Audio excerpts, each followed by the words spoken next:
தலைவர், இந்திய விடுதலை போராட்ட தகைசால் தமிழர்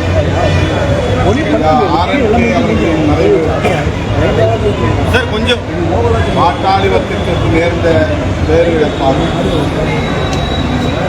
100 ஆண்டுகள் நிறைவாக வாழ்ந்தவர் என்றாலும் கூட அவருடைய மறைவை நம்மால் ஏற்க இயலவில்லை என்று சொன்னது. பொது வாழ்க்கையில் நேர்மை, தூய்மை, எளிமை ஆகியவற்றுக்கான ஒரு அடையாளமாக சமகாலத்தில் வாழ்ந்து காட்டியவர் RNK அவர்கள். ஏறத்தாழ 30 ஆண்டு காலம் அவரோடு நெருங்கி பழகக்கூடிய வாய்ப்பு, களத்தில் கைகோர்த்து நிற்கக்கூடிய வாய்ப்பு கிடைத்தது.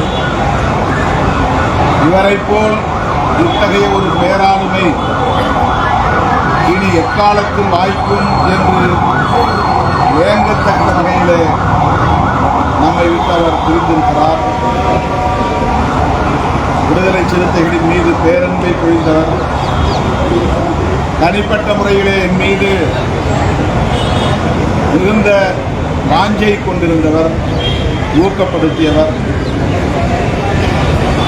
அவர் இளைய தலைமுறையினருக்கு ஒரு மகத்தான சான்றாக வாழ்ந்து காட்டிய பெருமைக்குரியவர்.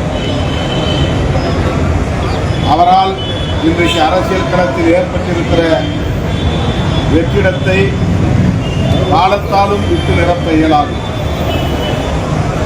தமிழ்நாடு முதலமைச்சர் மாண்புமிகு அண்ணன் தளபதி ஸ்டாலின் அவர்கள் அவருக்கு அரசு மரியாதை வழங்கப்படும், செவ்வணக்கம் செலுத்தி வழியனுப்புவோம் என்று அறிவித்திருப்பது ஆறுதல் அளிக்கிறது.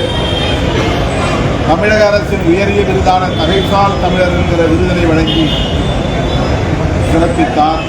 அதைப் போல இந்திய ஒன்றிய அரசு அவருடைய ஈகத்தை போற்றும் வகையிலும், விடுதலை போராட்டத்தில் அவர் ஆற்றிய பங்களிப்பை போற்றும் வகையிலும் அவருக்கு பாரத ரத்னா விருது வழங்கி சிறப்பிக்க வேண்டும் என்றும் விடுதலை சிறுத்தைகள் கட்சியின் சார்பில் வேண்டுகோள் விடுக்கிறோம்.